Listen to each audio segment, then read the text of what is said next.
अगर आप भी चाहते हैं धनिया म्यूजिक की ऑडियो वीडियो सबसे पहले आप तक पहुंचे, तो हमारे इस चैनल को सब्सक्राइब जरूर करें और साथ में बेल आइकन को दबाना ना भूलें।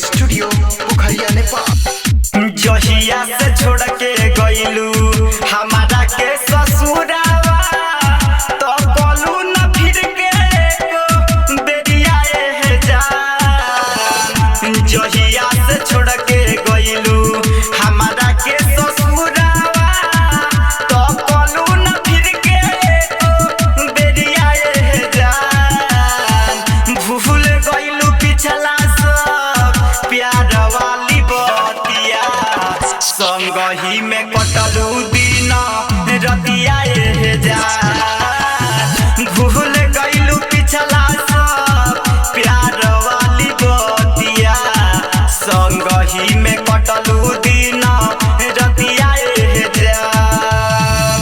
भूल गइलू पिछला सब प्यार वाली बतिया,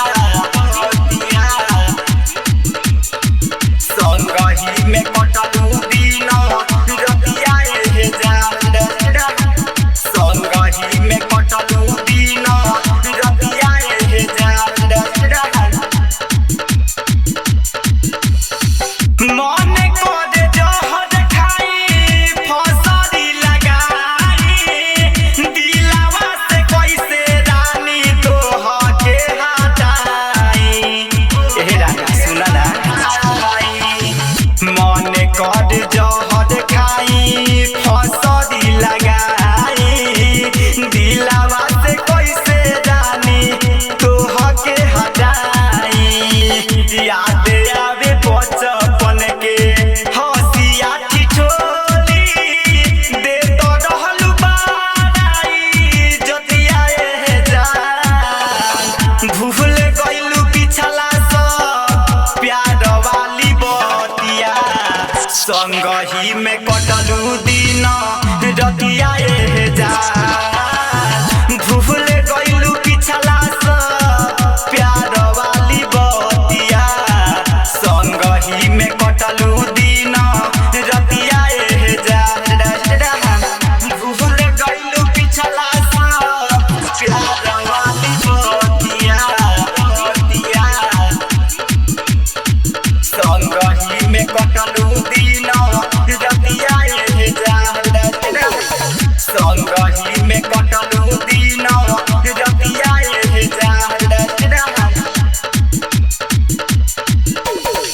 उठत रहलू आँखमी से तू जब भोरे, राइटर मुन्ना से तू मिले आव घरे। रानी काहे तरसावेलू हो? उठत रहलू आँखमी से तू जब भोरे, राइटर मुन्ना से तू मिले आवत रहरे। मनीष मवाली के तू दिलवा से खेल के पन गइलू दोसरा के संगतिया ए जान। भूल गइलू पिछला सब प्यार वाली बतिया, संगही में कटलू दिन रतिया ए जान। भूल गइलू पिछला सब प्यार वाली बतिया, संगही में कटलू दिन रतिया ए जान। जहिया से छोड़ के गइलू हमारा के ससुरावा, तो बोलू न फिर के बेरिया ए जान। भूल गइलू पिछला सब प्यार वाली बतिया, संगही में कटलू दिन रतिया ए जान। भूल गइलू पिछला सब प्यार वाली बतिया, संगही में कटलू दिन रतिया ए जान। स्टूडियो पोखरिया नेपाल।